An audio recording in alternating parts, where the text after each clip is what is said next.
Awesome. So thanks again to Jury for that rundown. And next we'll be going on to our second session hosted by Dr. Johannes. He will be talking about SOCs again and about container exchange. Thanks again for joining us today, Johannes. Thanks for having me.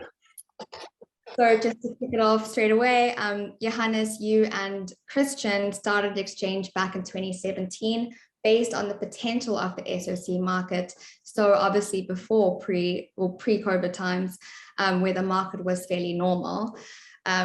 First question, can you walk us through the idea of container exchange as well as the growth you've seen over the past few years? Sure. I think both Christian and I, we were management consultants at the Boston Consulting Group for 10 years and worked for many of the big shipping lines and freight forwarders all over the world.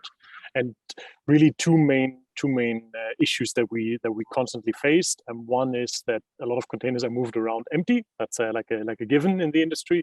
And second was that a lot of cross-company interaction is needed to get basic pieces of information. So where's the container right now? What document do I need for that container? So which is why we said we want to build a marketplace and operating system for container operations. And we started in 2017 with a marketplace to rent containers, so for leasing SOC containers. And back then, a few shipping lines, a few freight forwarders. And since then, I think this has grown in two main dimensions. One is in terms of functionality. So we added trading, as we now see on the left-hand side. So you can also buy containers at these much higher prices now that John was mentioning. So we also saw a steep increase in container prices. And secondly, in terms of functionality on what else beyond the actual marketplace experience xChange is covering, a lot of the operations of the containers now also handled via xChange. So be it depot communication, depot interactions, surveying, insurances, maintenance, repair of containers, now truck booking, etc. So a lot of the processes that it takes to move around a container, to move an SOC, but also for a COC are covered via xChange now. And the second dimension is the growth in terms of customers. xChange now has a little over 800 customers all over the world. And honestly, the growth or the development of the product probably wouldn't have been possible, or certainly wouldn't have been possible without these, as we constantly, together with our customers, evolve the product. Alex, which we're all going to hear in a second, certainly played a key role there as well. Awesome. And then can you quickly give us a great definition of what SOCs are in relation to COCs? Sure. The SOC means that the container is operated by the shipper versus the carrier. So that's the SOC versus the COC. Hence, the container is either owned by the shipper already or is booked separately to the space on the vessel, to the slot on the vessel. There's really two main advantages from a freight forwarder, also from a shipper perspective, for using an SOC. The first one is flexibility. So if you book a COC container, you essentially book the container together with the vessel space, and also meaning that you're reliant on the carrier to return the container into the depot, into the place, usually at the port where the carrier wants the box to be returned at destination. With an SOC, you can essentially, let's say you have a move into a hinterland location, you can agree with the supplier of the container that you will drop the container in the hinterland location, and also at the time that you want, and yes. And the second advantage is, and now this comes to one of the questions in the opening questionnaire.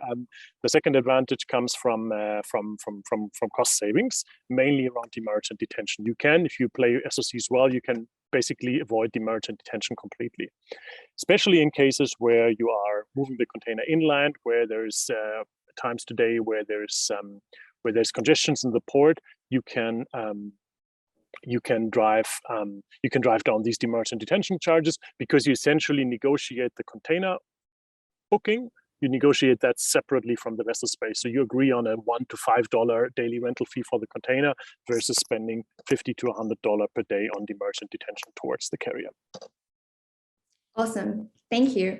And can you tell me, Johannes, what makes SOCs more relevant now in the current equipment crisis? Yeah, a lot of, and that's not just the recent war, but also towards also everything that we've seen since COVID hit. It's not just transport capacity is scarce, but also hinterland infrastructure is extremely condensed or is extremely is blocked. Ports are being blocked. Hinterland infrastructure is overstressed, which means that in many cases it takes longer to evacuate a container from a port to return it back to the port, which is typically then which is usually immediately paid for in terms of demurrage and detention charges. So the longer it takes to return a container to the port, the more expensive it is. And these stressed infrastructures these days have caused that to rise. Awesome. Thank you, Johannes, for going through that with us. Again, any questions? Johannes will actually be leaving us in a few minutes. I think he still has 10 minutes with us, but he won't be able to answer any questions at the end. So any questions you have for him, we will keep them aside and probably answer them in an email form. So thanks again, Johannes. Next, we will be going on to looking at our poll and reviewing the answers. Let's start with the first one. We asked, how does SOC compare to COC? And most people said that SOCs are operated by the shipper, COCs are owned by the carrier. Let's see if that was the right answer. And it was indeed correct. So well done to 87% of you. Moving on to question number 2.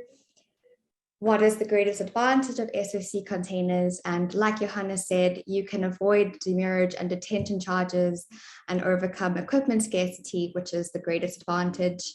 They actually are cheaper or more efficient to use than COCs, only to surplus or special locations. So that one is also true. Awesome.